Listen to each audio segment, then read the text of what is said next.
যারা চেষ্টা করে যে আমার দ্বারা কারো কোনো কষ্ট যেন না হয়, সচেতন থাকে, সতর্ক থাকে যে আমার কোনো কথা দ্বারা, আমার কোনো আচরণ দ্বারা কারো কষ্ট হচ্ছে কিনা, এই মানুষগুলো সবচেয়ে শ্রেষ্ঠ মানুষ। নবী করিম সাল্লাল্লাহু আলাইহি ওয়াসাল্লামের চরিত্র যদি আপনি দেখেন, আপনি অবাক হয়ে যাবেন। তার চরিত্রের মধ্যে আমরা অনেকে আজকাল কাচুমুচু করে নিজের ভালো মানুষই জাহির করি, বিনয় জাহির করি। এটাকে তিনি অ্যাপ্রিসিয়েট করতেন না।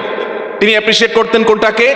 যে সার্বিকভাবে একজন মানুষ অন্য কোনো মানুষের কষ্টের কারণ হবে না, এই ব্যাপারটিতে তিনি সতর্ক থাকবেন। এর মাধ্যমে তিনি সবচেয়ে চরিত্রবান হবেন। নবী করিম সাল্লাল্লাহু আলাইহি সাল্লাম সাহাবীদের সাথে তিনি এমনভাবে মিশতেন যে সাহাবীরা প্রত্যেকে মনে করতেন নবীজি আমাকে সবচেয়ে বেশি ভালোবাসে। এখন আপনি একটা প্রতিষ্ঠানে দায়িত্বশীল আছেন, আপনার অধীনে কিছু লোক আছে, অথবা আপনি একটা পরিবারের কর্তা, আল্লাহ তাআলা আপনাকে ছেলে মেয়ে দিয়েছেন। এই লোকগুলোর মধ্যে আপনি সবার প্রতি আচরণ এমন হবে যে কারোর প্রতি বিমাতাসুলভ আচরণ করবেন না, কারোর প্রতি বিরূপ আচরণ করবেন না, বরং আপনার আচরণ দ্বারা সবাই জানবে যে আপনি সবার হিতাকাঙ্ক্ষী এবং কল্যাণকামী। এটা উত্তম আখলাক ছাড়া সম্ভব না। এই উত্তম আখলাকওয়ালা মুসলমান দুনিয়াতে পাওয়া খুব কঠিন।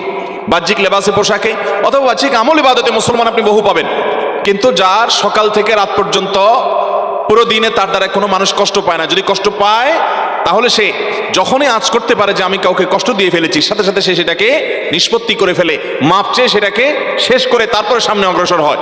এই মানুষগুলো হলো আল্লাহর কাছে সবচেয়ে প্রিয় মানুষ। আমাদের নবী করিম সাল্লাল্লাহু আলাইহি ওয়াসাল্লাম, তার দ্বারা কেউ কখনো আঘাতপ্রাপ্ত হন নাই। তার একাধিক স্ত্রী ছিলেন এবং উম্মুল মুমিনিন, উম্মাহাতুল মুমিনিন রাদিয়াল্লাহু তাআলা আজমাইন, তাদের মধ্যে মাঝে মধ্যে টুনটান হয়েছে। তারা মানুষ ছিলেন, যার কারণে ভুল বোঝাবুঝি বা কোনো বিষয়ে মান অভিমান হয়েছে। নবী করিম সাল্লাল্লাহু আলাইহি ওয়াসাল্লাম নিজেও অভিমান করে তাদের থেকে দূরে থেকেছেন, কিন্তু কখনো মুখ দিয়ে কোনো কটু কথা বের হয় নাই, কখনো কাউকে আঘাত করেন নাই, কারোর শরীরে টাচ করেন নাই শাস্তি দেওয়ার জন্য। কোনো প্রকার কটু মন্তব্য করার প্রশ্ন তো তার সামনে উঠতেই পারে না।